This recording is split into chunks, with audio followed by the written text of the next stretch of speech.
কলেজটা অনেক সুন্দর আপু। কলেজটা সুন্দর, কিন্তু সিনিয়রদেরকে অ্যাভয়েড করে চলবি। কেউ যদি তোকে ডিস্টার্ব করে তাহলে প্রিন্সিপালকে জানাবি। আমাদের প্রিন্সিপাল অনেক ভালো। ঠিক আছে আপু।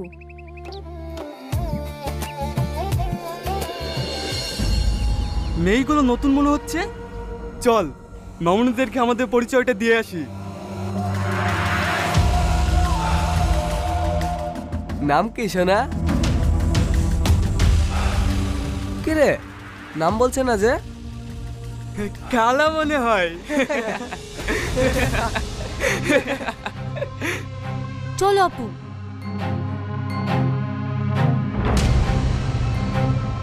মালটা তো দেখছি অনেক ঝাঁজ।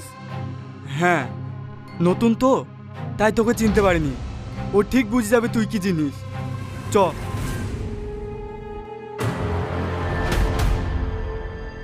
গুড মর্নিং সবাই। আজকে পড়াবো বিশ্বের ভাষা ও পরিবার। বসো বসো, তোমাদেরকে একটা সুখবর দিতে এসেছি। স্যার, আমাদেরকে ঘুরতে নিয়ে যাবেন নাকি? না না, আমাদের কলেজ থেকে এবার ম্যাগাজিন বের করা হবে। তোমাদের ক্লাসের কেউ যদি লেখালেখি করে থাকে তাহলে তার নিজের লেখা আগামী 2 দিনের ভেতরে জমা দেবে। কোন স্যারকে জমা দেব?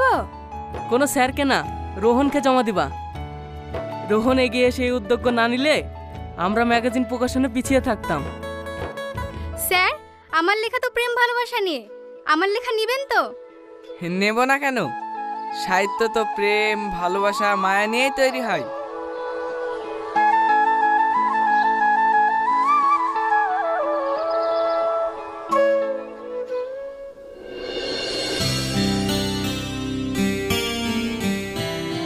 কিরে রাশিদ, কি করছিস?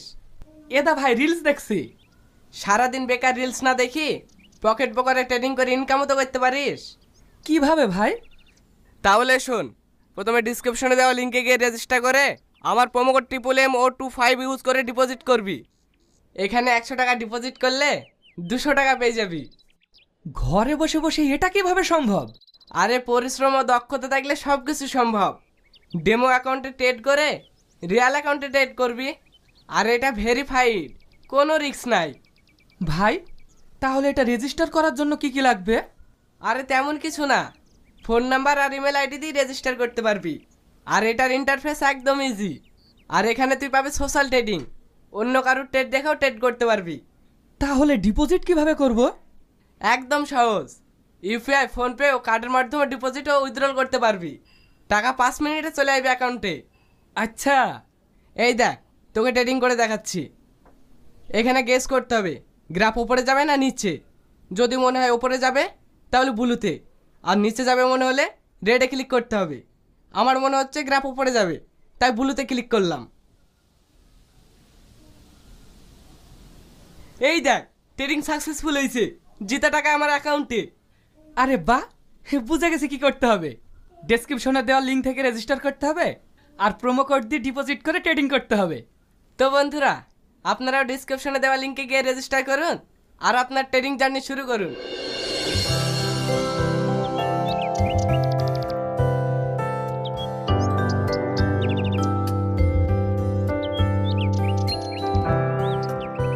রুমি, ওই ছেলেটা কে রে?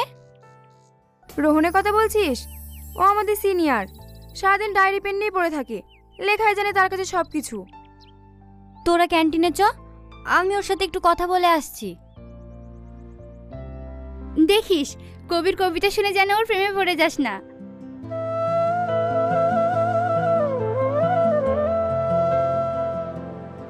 শুনছেন? এদিকে আপনাকে বলছি। হ্যাঁ বলো, তোমার কোনো লেখা জমা দিবা নাকি? না, আমি কবিতা লিখতে পারি না। আপনার সাথে একটু কথা বলার জন্য আসলাম। ও, তুমি চাইলেই তো লিখতে পারবে। এই প্রকৃতিকে দেখো, এরাই তোমাকে বলে দেবে আমাদের জীবনে তাদের ভূমিকা কি।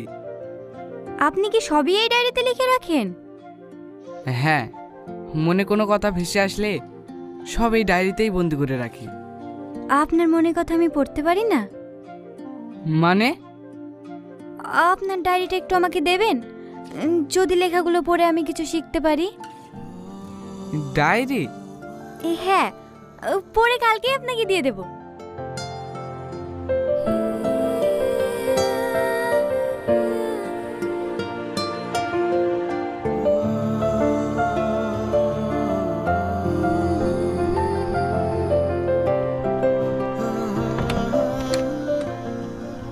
লেমা, দুধটা খেলে, না হলে আবার ঠান্ডা হয়ে যাবে। ওখানে রেখে দাও, আমি একটু পরে খাচ্ছি। তোকে তো কখনো ডায়েরি পড়তে দেখিনি। ডায়েরিটা কার? ডায়েরিটা আমাদের কলেজে একটা ছেলের, ওর নাম রোহন। ওর ডায়েরি তোর কাছে কেনে? কলেজ থেকে ম্যাগাজিন বের হবে, যারা যারা লেখে তাদের লেখা 2 দিনের ভেতরে জমা দিতে বলেছে, তাই ওর কাছ থেকে ডায়েরিটা নিয়ে এসেছি, যদি কিছু শিখতে পারি। হো, তোদের ওই ক্ষুদি লেখকের একটা কবিতা পড়ে শোনাবি? হ্যাঁ, কেন শোনাবো না। কবিতার নাম সাদা কাফন। বাবা, কবিতার নাম শুনে কেমন যেন গাটা শিরিয়ে উঠল। সাদা কাফন অস্থির মন, বুঝবে তখন হারিয়ে যাব যখন। সাদা কাফন তুলে রেখেছিল কতজন, হাতছানি দিয়ে ডেকেছে তার সাথী, তারাও হয়েছে কবরবাসী। সাদা কাফন পরে চলে গেছে কতজন, আমরাও চলে যাব। সাদা কাফন পরে সেদিন কাঁদবে কি এই হাতটা ধরে? কারোর হবে ভালো, কারোর হবে খারাপ। এই দুনিয়ায় করেছি কত পাপ, যদি লেগে থাকে কারোর হৃদয়ে তীর, ক্ষমা করে দিও এই শেষ শূন্য যাত্রা। এই যুগে পরকাল নিয়ে কেউ ভাবেই না, সবাই নিজে নিজে নিয়ে ব্যস্ত। এখন আর কেউ সমাজ, প্রকৃতি, বাস্তবতা নিয়ে লেখে না বললেই চলে। ঠিক আছে মা, তুই পড়, তোর আব্বা আবার বাইরে খাওয়ার লেগে বসে আছে।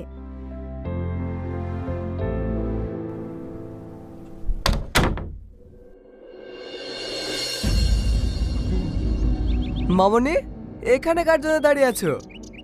যার জন্যই দাঁড়িয়ে থাকি, আপনাকে দেখতে হবে না। সেদিন তো না আমরা বলে চলে গেলে, আজকে অত সহজে যেতে দেবো না। আপনি এখান থেকে যাবেন না প্রিন্সিপালকে ডাকবো? না না, প্রিন্সিপালকে ডাকো না, আমার প্রিন্সিপালকে ভীষণ ভয় লাগে। একটু কাছে এসে, দূরে যাচ্ছে কেন?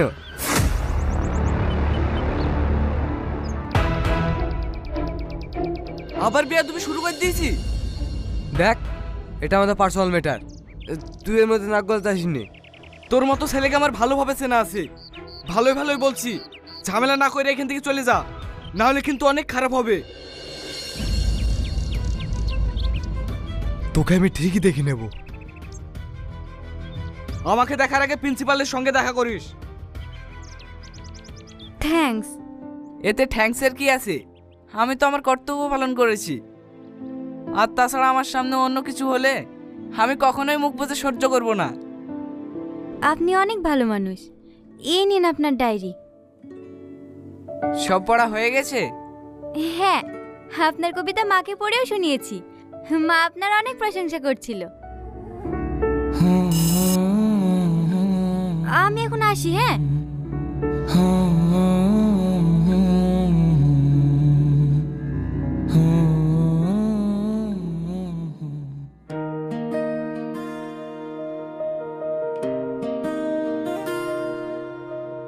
ভাই। হ্যাঁ বল। তোমাকে একটু আমার সঙ্গে কলেজে যেতে হবে। কলেজে? কলেজে আবার কি করতে? কিছুদিন আগেই তো কলেজ থেকে ঘুরে আসলাম। তুই আবার কিছু করিস নাকি? তেমন কিছু না, তুমি তো জানোই কিছু না করলেও আমার দোষ হয়। হ্যাঁ হ্যাঁ, সে তো আমি ভালো করেই জানি তুমি কেমন। ভাই, এবার মতো চলো। ঠিক আছে ঠিক আছে, কালকে যাবো। যা তুই ভিতরে যা।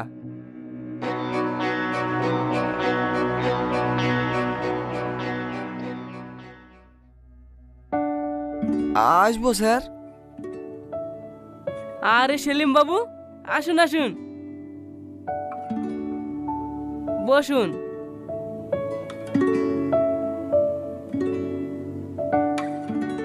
হঠাৎ কলেজে কি মনে করে? কি করব, ছোট ভাইটার জন্য মাঝে মাঝে কলেজে আসতে হয়। আপনি বলে ওকে দেখা করতে বলেছেন। ও, আমি তো শুধু ওকে ডেকেছিলাম, বকবো বলে ভয়ে সঙ্গে করে আপনাকেও নিয়ে এসেছে। বেয়াদব একটা, কলেজে ওপেনে স্মোকিং করে, কোনো স্যার কিছু বললে মুখে মুখে তর্ক করে, আবার মেয়েদেরকেও বিরক্ত করে বেড়ায়।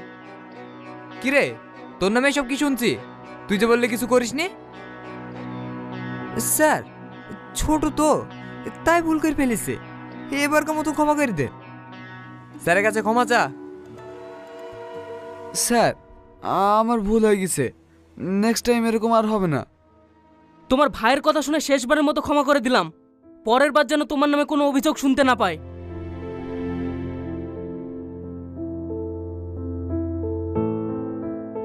সেলিম বাবু,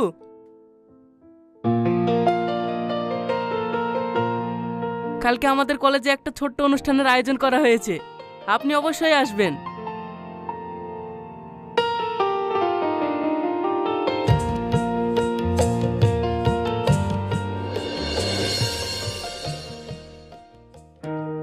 রোহন, রোহন। হ্যাঁ মামা, আসছি।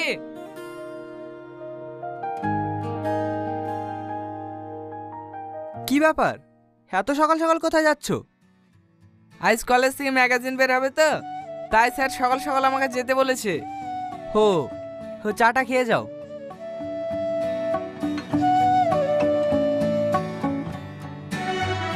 ওগো, আমার ম্যানি ব্যাগটা নিয়ে আসো তো।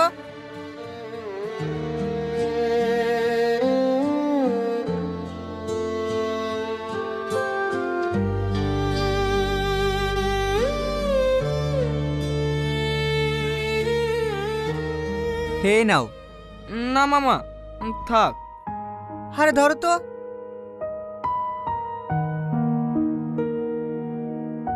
আব্বা মা হারানোর পরে আপনারা আমাকে যেভাবে আদর যত্ন ভালোবাসা দিয়ে আগলে রেখেছেন, সেটা আমি কোনোদিনই ভুলবো না।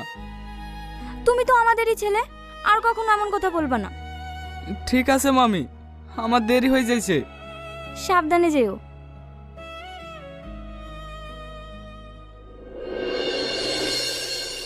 এইবার মঞ্চে ডেকে নেব আমাদের কলেজের গর্ব, খুদে লেখক রোহনকে। রোহন, তুমি মঞ্চে এসো।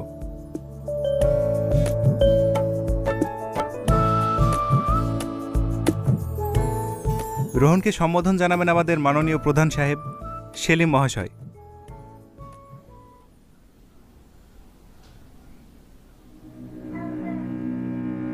সরি স্যার, আমি এনার হাত থেকে সম্মানপত্রটা নিতে পারবো না।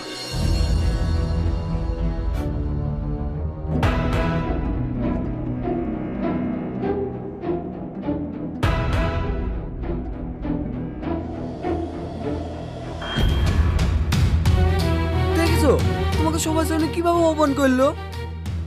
আবার জানো ম্যাগাজিনে তোমার নামে কি লিখেছে?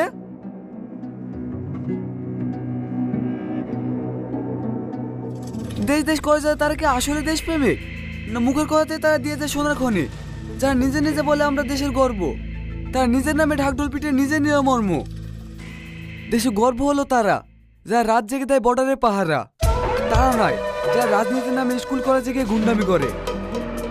শালার এত বড় স্পর্ধা আমার নামে লিখেছে। এই শাইনচা, শালাকে এক্ষুনি তুলে নিয়ে আয়। ঠিক আছে ভাই।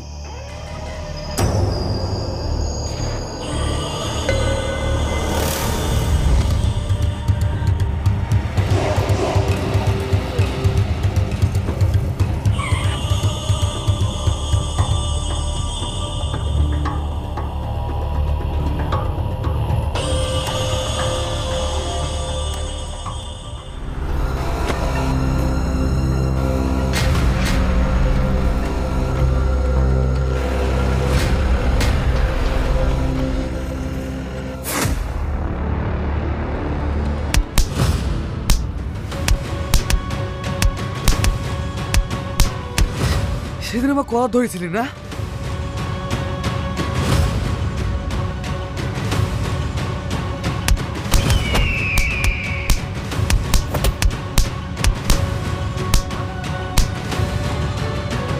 তোর এত বড় সাহস, আমাকে অপমান করিস? কাজটা তুই মোটেও ঠিক করিস না। তোদের ভয়ে আমি কোনোদিনই থেমে থাকবো না। ওর এমন অবস্থা করবি সামনে বাজানে পেন না ধরতে পারে।